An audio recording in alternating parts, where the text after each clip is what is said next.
Okay guys, welcome back and onto our rare Kyosho Mini Z unboxings, and here we go. So, a few more things from Japan here guys, and the reason why, you can tell it's a Beetle guys, but the reason why I've got this is it's got some alloy wheels, and these are discontinued, you can't get them anymore, and I think this is the turbo version. It has a bit of a spoiler on the back, we'll see. But more so it was the wheels, the price that the wheels would have cost to got the shell and everything with it for that much, so like a no-brainer guys, you know what I mean? I like to do a bit of bargain hunting when it comes to Mini Z's, and this seemed like it was a bargain. So, and then wheels don't fit on too well, but anyhow, yep, it's the turbo version. These are, I don't know, they've noticed they're like increasing in value now. Okay, so this is new, but they've changed the wheels out on it, and the chassis doesn't seem like it's fit very well on this. So, them are nice wheels. They're a bit similar to the ones I've got, and I think the front have got a bit more offset, which is what I wanted. So I'll be using them. But yeah, the turbo, just because that spoiler on the back really, maybe a little bit more blown out, but that's what makes the difference, and maybe a little bit at the front, but yeah. So as I say, pretty hard to get hold of these Beetles now, and that's like an off-white, it's like an ivory kind of, I don't know, it's not white is it? Okay, right, and here's another little beauty. Now I'm not massive on, I think this is an R32, and I'm not really massive on the R32, so it's alright shape. I'm more into the R34s guys than the R35s, but you might have noticed in my other videos, I like Tyson and Advan. I like this red on the black, I like them stripes. So there's loads of R32 bodies that Route 246 do. I think they did it, I'll find out now, but yeah, out of all of them, I think this is the one that kind of appealed to me. I just, you know me guys, I like dark and nice bright kind of colours put together. Okay, it's not, alright, so it's not Route 246, because normally they do this kind of packaging where you got to take it out like that. So yeah, there's a whole host of cars that they do. And this one's the Skyline Gtr R32, and this is the collection, and it'll fit on both rear-wheel drive and on all-wheel drive cars, and there's all the different ones they do.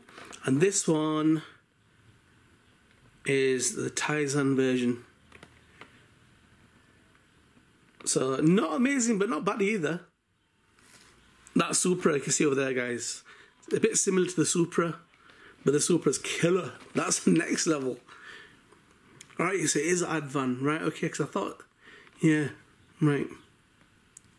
That red and black striping just looks crazy. So this one's a bit more modest compared to the Supra shell, I reckon, anyway. But out of the R32s, it's the one that looked, you know, a bit more outstanding to me. But yep, can't go wrong. So the other ones were a bit plain for my liking. You had the yellow BP version kind of one, and what else were there? There were a whole heap of them, silver ones and stuff like that, but out of them all, I said that one probably jumped out a little bit more than the rest. So yep, okay, check them out on the display stand guys, and be ready, because as you know, there's more crazy stuff to come. Get yourself subscribed, get notified, be ready for the next vid. Catch you then guys.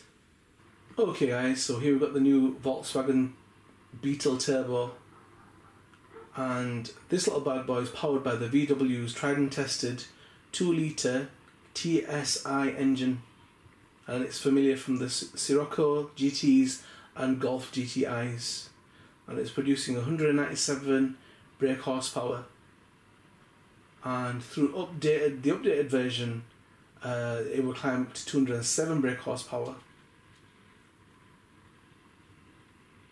So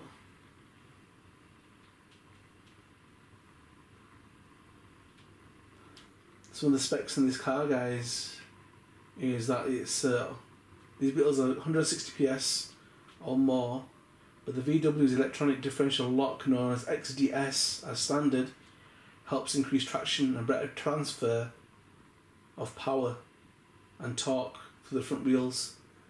So this 2 litre TSI range also has a multiple link rear axle rather than the torsion beam of lesser models. The engine is mated to a 6-speed manual gearbox as standard, while the 6-speed twin clutch DSG transmission of this car is also an added option. Okay, any specs, let's have a look. Okay, so 0 to 60 mph, 7.5 seconds. So not totally rapid, and the top speed is rated at 140 mph. That's probably just like box stock, but I'm sure you could do stuff to this car and upgrade it. But yeah, I do prefer the old shapes, guys, that were blown out and had the roads to kind of look to them. But yeah, these have got 19-inch Tornado alloy wheels, not the ones on mine. And yeah, so but on the 2 litre TSI Sports you can have 18s instead. And you know, I've never actually heard anyone blasting any of these, even the turbo versions. I don't know. That's why I never thought they were performance related. I just never really, honestly, I never heard them like rumbling down the road or sounding like they were fast. They just seem like a commuter car, really. But who knows? Maybe later on people will start modding them up, making them even crazier. Can't go over that offset on the back wheels, man. The way it's towed in at the top. Oh my goodness. Right, so I've got some plans with my Beetles, and I've mentioned it before, guys. I'm going to be doing a Rockstar version and maybe a Red Bull version as well, guys. So I'm going to have to get them painted up, get the decals, get them applied. But definitely want to do like a rally version or a GT version. I've ordered the Garage Hero Aero Parts, you know, body kit to kit it out with.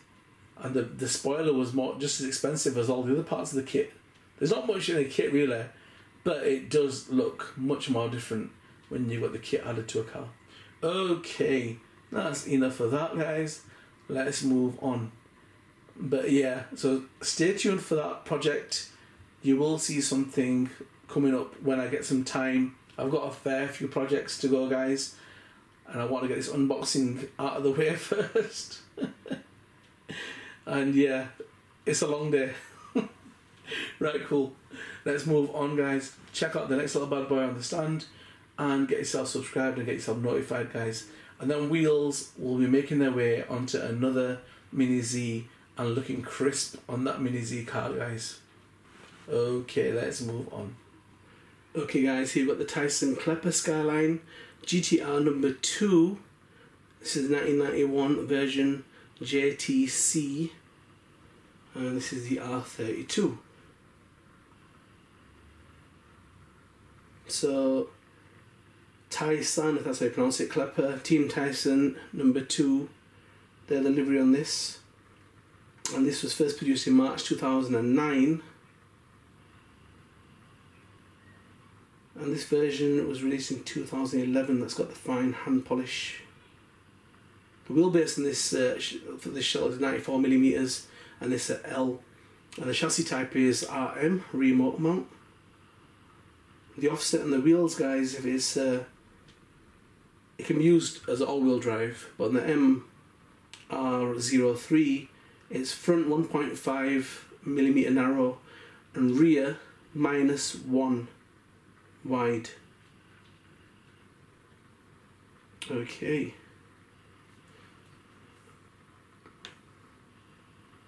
So this is supposed to be one of the most famous liveries on the Japanese touring cars. This red and black colour scheme is pretty well known, pretty well renowned.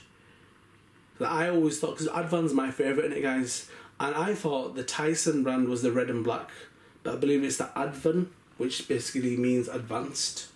So anyhow, the Nissan GTR is a Japanese sport car based on the Nissan Skyline range. The first GTRs were produced in 1969 to 1973. After a 16-year hiatus since the KPGC 110 in 1972, the GTR name was revived in 1989 with the Skyline R32. This car was nicknamed Godzilla by the Australian motoring publication Wheels in its July 1989 edition. So this car would end up winning 29 straight victories at 29 races in the Japanese motorsport. The GTR proceeded to win the JGTC Group A Series Championship 4 years in a row, and also had success in the Australian Touring Car Championship, winning from 1990 to 1992, until a regulation change excluded the GTR in 1993. Some dodgy tactics going on there. So, I don't know if you guys are interested in all the events it took place in, all the racing that it did. So, it won several GT300 class team races. Also participated in the 24-hour Le Mans 2000. And this number 2 car was driven by Kenji Takahashi, Kiichi Tsuchiya, and Mark Scaife in the 6th round. It ended 3rd in 1991 in the JTC by being on the podium in each race but 2, scoring 2nd twice and 3rd twice too. Build the specs on the actual drivers, guys.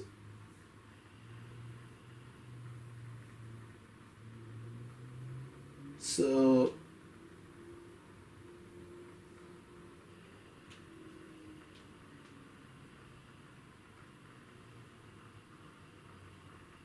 alright, okay.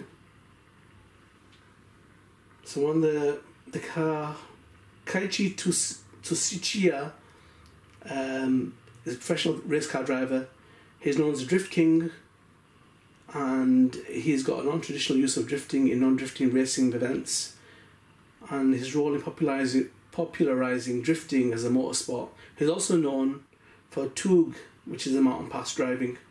The car he drives is a Toyota AE86 Sprinter Trueno, and has become one of the most popular sport cars. The car is also known as Hachiruku in Japan, meaning 8.6. His car is also called the Little Hachi.